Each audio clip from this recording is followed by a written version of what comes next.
오늘 영상에서는 KPO가 탄생하게 된 이유에 대해서 조금 더 얘기를 해볼까 합니다. KPO, 흔히 말하는 기획자죠. 사실 스타트업들이 많이 생겨나긴 했습니다. 그 돈잔치를 하면서 현금 유동성이 넘쳐나던 시기에 어중이 스타트업들이 많이 생기긴 했죠. 직장생활 경험이 하나도 없는 대표, 애자일이나 프로덕트에 대한 공부를 한 경험이 없는 그런 대표들이 회사를 세우면서 너도 나도 프로덕트 팀과 애자일 조직과 뭐 이런 얘기를 하지만 실제로 그런 것이 작동하는 조직은 거의 드물게 된 상황이었죠. 자, 그래서 오늘은 왜 KPO, 기획자라는 그런 견고한 구조가 스타트업 씬 내에서 그렇게 많을 수밖에 없었는지 그런 얘기를 한번 해보려고 합니다.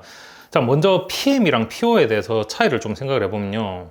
PO가 처음 생겨난 배경에 대해서 좀 생각을 해보면 좋을 것 같아요. PO라는 용어 자체가 애자일 팀, 그 스크럼을 할 수 있는 그 애자일 팀 내에서 스크럼 마스터 메이커들은 뭐 디자이너나 개발자들 이렇게 있을 수 있겠죠. 그 전체를 뭔가 총괄하는 PO라는 개념이 이 애자일 팀에서 생겨났죠. 근데 이게 끔찍한 혼종을 만들어냅니다. 애자일 팀은 기본적으로 싱글 스레드 팀으로 이 팀 안에서 모든 것을 결정하고 책임지는 구조를 가지고 있습니다. 근데 프로덕트에 대해서 내가 책임지고 결정한다는 얘기는 무슨 얘기냐면요. 비즈니스 땅까지도 책임질 수 있어야 된다는 얘기입니다. 그래서 이런 소규모 애자일 팀이 처음에 나왔을 때 이 팀 자체가 곧 비즈니스 초창기에 비즈니스를 만드는 팀 자체가 이 애자일 팀이었기 때문에 그런 개념이 가능하다는 겁니다. 싱글 스레드 팀이라는 개념이 가능하다는 거예요. 근데 팀 구조만 PO랑 스크럼 마스터랑 메이커들이 있다 해서 이게 애자일 팀이냐? 그게 아니라는 거죠. 그러다 보니까 끔찍한 혼종이 만들어지는데 PO가 프로젝트 매니저 같은 역할을 하게 되고요. 스크럼 마스터는 이 팀 안에서 무슨 역할인지 잘 모르겠어. 딱히 뭐 하는 역할을 모르니까 스크럼 마스터는 없어도 돼. 메이커들도 내 코드에 대해서 내가 책임을 지고 그 빠른 릴리즈와 빠른 피드백으로 인해서 빠른 개선을 이루어내는 게 기본 컨셉인데 메이커들은 이건 내가 만드느라 시간 없으니까 QA가 있어야 돼요. 애초에 애자일 팀에서 그 QA라는 그 포지션이 전통적으로 이게 서로 매핑이 되는 포지션은 아니라는 거죠. 그러다 보니까 애초에 개념 자체가 꼬이면서 그 혼종이 만들어진 겁니다.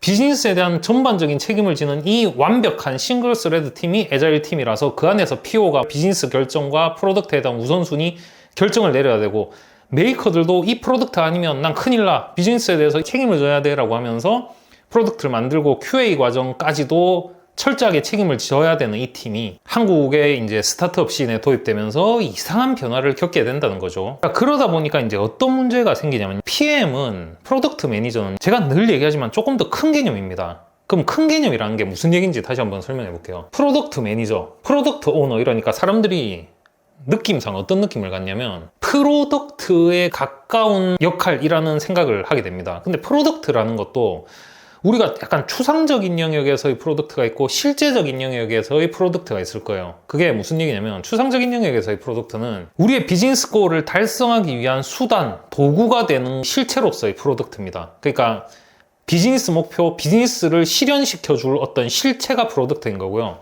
조금 더 구체적인 뷰에서의 프로덕트를 보면 개발을 한 산출 결과물을 프로덕트라고도 할 수가 있을 겁니다. 근데 우리 한국에서는 프로덕트라고 하면 이 아랫방향 개발 산출물을 프로덕트라고 한정하는 경향이 강합니다. 그런 선입견이 있어요. 근데 프로덕트 매니저에서의 프로덕트라는 거는 제가 봤을 때는 비즈니스랑 얼라인하는 상위 쪽의 이 채널이 70%고 개발 산출물 쪽이 30% 정도 되는 게 적합하다고 봅니다. 근데 한국에서는 오히려 바뀌어 있죠. 밑에가 오히려 90% 정도, 위에 비즈니스 얼라인먼트가 10% 정도, 10%도 안 되는 경우도 많이 본 것 같아요. 자, 그러다 보니까 어떤 일이 생기냐. 프로덕트 매니저라는 거는 비즈니스 쪽, 내가 이걸 마케팅은 어떻게 할지, 고투마켓 전략은 어떻게 될지, 유입을 어떻게 해야 많이 할지, 세일즈 전략은 뭐가 될지, 어떤 시점에 적절하게 PR이 나가야 될지 그 전체를 프로덕트 관점에서 볼 수 있다는 게 프로덕트 매니저인데 한국에서는 그 좁은 관점에서의 프로덕트를 보다 보니까 PO들은 프로덕트만 뚫어지라 보는 경우가 생기더라라는 겁니다. 자, 그러다 보니까 우리가 전통적인 그 퍼널 관점에서 AARRR 관점에서 한번 생각을 해볼게요.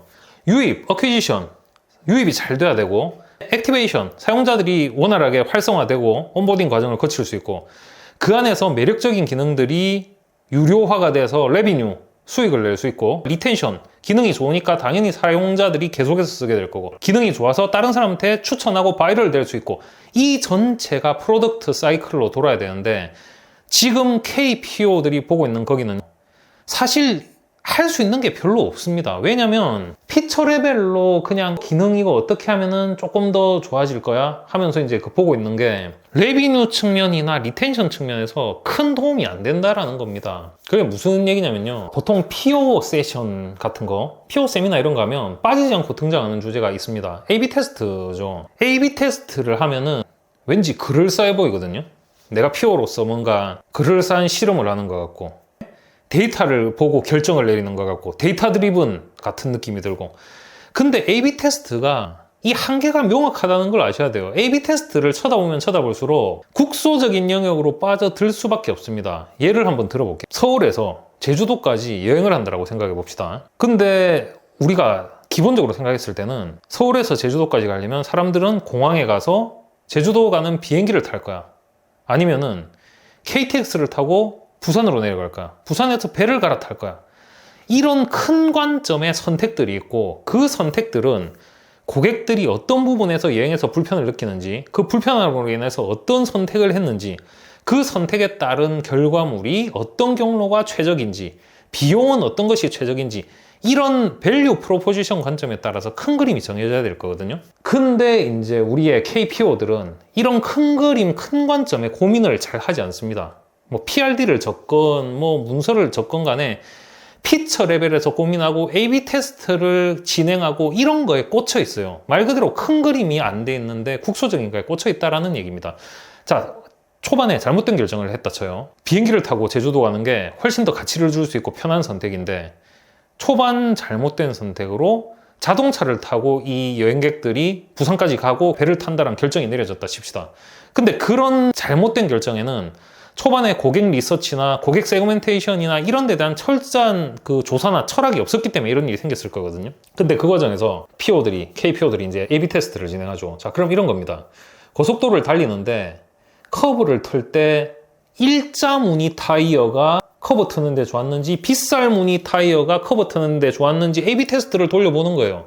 돌려보면은 분명히 두 타이어를 두 개를 비교하니까 둘 중에 더 좋은 게 뭔가 나오겠죠. 뭐 예를 들어 빗살 무늬 타이어가 1.22% 덜 미끄러졌어요. 그럼 와 하면서 빗살 무늬 타이어를 장착해야 됩니다 라고 A/B 테스트 위너 빗살 무늬 타이어, 이런 얘기를 하고 있는 거예요. 자, 그래서 A/B 테스트는 전반적인 그 우리의 그 생태계를 크게 보면서 테스트할 수 있는 그런 기법이 아닙니다. 자, 그래서 우리의 서비스가 초기에 대한 결정들을 올바른 방향으로 내렸는지, 그 밸류 프로포지션 관점에서 큰 가치를 어떻게 줄 수 있는지, 순서는 항상 큰 그림에서 작은 그림이에요. 근데 서비스가 충분히 성숙한 시점이 아닌데도 불구하고 A/B 테스트를 돌리면서 내가 데이터 드리븐하게 일을 하고 있어 하는 자체가 이상하다라는 얘기입니다. 자, 바꿔 말하면 PO들이 더 큰 관점에 대해서 접근 권한이 없거나 내가 그 부분을 볼 수 있는 사람이 아니라고 생각하기 때문에 자연히 시야가 좁아지고, 자, 아까 얘기했던 배냐, 비행기냐, 자동차냐, 이거는 비즈니스 의사결정 또는 마케팅 의사결정, 고객 타겟군의 선정 같은 더 큰 얘기입니다. 근데 KPO들은 제품을 만드는 개발 쪽에 점점 빠져들다 보니 하는 역할이 뭔가요? 프로젝트 관리자 같은 역할을 하게 되고, A/B 테스트 돌리게 되고, QA를 할 사람이 없으니까 PO가 QA를 돌리게 되고, 이게 무슨 PO고 이게 무슨 프로덕트 매니저입니까? 네, 그래서 이거 지금 KPO들이 생기는 이유는 큰 그림을 그릴 수 없다. 그럼 큰 그림을 왜 못 그리냐면요. 자, 생각해 보십시오. 마케팅, 고객에 대한 이해, 고객 세그멘테이션, CS 전략 등등, CRM 전략 등등이 방대한 영역이고요. 제너럴리스트가 되어야만 볼 수 있는 영역입니다. 자, 근데 제너럴리스트라는 게 10점 만점에 각 분야에서 나는 전부 6점짜리 제너럴리스트예요. 이거는 전부 다 못하는 사람인 거예요. 전체에서 8.9점 정도의 제너럴리스트가 돼야 제가 얘기한 큰 관점, 큰 시야로 큰 결정, 큰 얘기들을 할 수 있거든요. 자, 근데 다시 이제 역설적으로 말하면 KPO들 중에 연차나 역량으로 봤을 때 이 정도의 생각을 할 수 있는 사람이 없다라는 겁니다. 자, 그래서 PO들, 특히 주니어 PO들, 제가 얘기를 하는 게 주니어 PO가 시니어 PO로 변신하는 거를 저는 본 일이 없다라는 얘기를 항상 합니다. 그럼 무슨 얘기냐면 회사에서 주니어 PO한테 시니어 같은 역할을 기대를 안 해요. 주니어 PO가 성장을 해서 시니어로 가는 경우도 희박합니다. 왜냐하면 주니어 PO는 자기가 꽂힌 세부적인 것만 꽂혀 그 전문가, 세부 전문가가 점차 되어 가거든요. 그래서 PO가 되려면 뭘 해야 되나요? 프로덕트 매니저가 되려면 뭘 해야 되나요? 또는 시니어가 되려면 뭘 해야 되나요? 라고 생각하시는 분들은 제발 그 좁은 시야부터 바꾸려고 노력하십시오. 어디 PO 세션 가서 A/B 테스트 하는 방법, 뭐 실험 대조군 방법 뭐 이런 거 해가지고 그 순간적인 기쁨이 PO로서 역량을 키우지 않는다는 거를 꼭 명심을 해야 됩니다. 다시 얘기하자면 A/B 테스트는 성숙한 서비스에 대해서 국소적인 영역에 대해서 제한적인 테스트를 하고 그 결과 서로 비교를 했기 때문에 제한적인 개선이 나오는 거지, 임팩트 있는 건 이런 A/B 테스트를 통한 게 아니다. A/B 테스트에서 숫자로 나오는 1.xx%만 데이터가 아니라 고객이 뭘 원하고 있는지, 무엇에 고통을 받고 있는지, 그게 훨씬 더 중요한 데이터입니다. 이게 숫자만 데이터가 아니에요. 이런 정성적인 데이터가 훨씬 더 중요한 데이터다. 데이터라는 말 역시도 국소적으로 숫자에만 써서는 안 된다라는 얘기를 드리는 거고요. 자, 그래서 KPO 분들이 지금 회사에서 바라는 기대 수준, 기대치 때문이든 아니면 그 조직의 구조 때문이건 아니면 본인의 역량 때문이건 여러 이유로 KPO들이 활발하게 지금 일을 하고 있는 상황이지만, 제가 얘기한 이런 부분들을 생각해서 제가 늘 영상에서 강조하는 국소적인 부분에 집중하면 집중할수록 스페셜리스트가 되고, 스페셜리스트는 PM이나 PO 등의 레버리징을 하는 그런 매니지먼트 롤과는 적합한 얘기 자체가 아닙니다. 스페셜리스트가 아니라 제너럴리스트로 나와야 되고, 제너럴리스트가 되려면 모든 전반에 대해서 어느 정도의 지식, 끊임없이 크게 보려는 노력, 크게 보려는 노력이라는 거는 우리의 근원적인 목표가 뭔지, 우리가 왜 이 일을 하고 있는지, 고객이 누군지, 고객이 뭘 원하는지 더 큰 얘기들을 계속해서 고민하고 할 수 있는 능력이 제너럴리스트가 가져야 되는 능력입니다.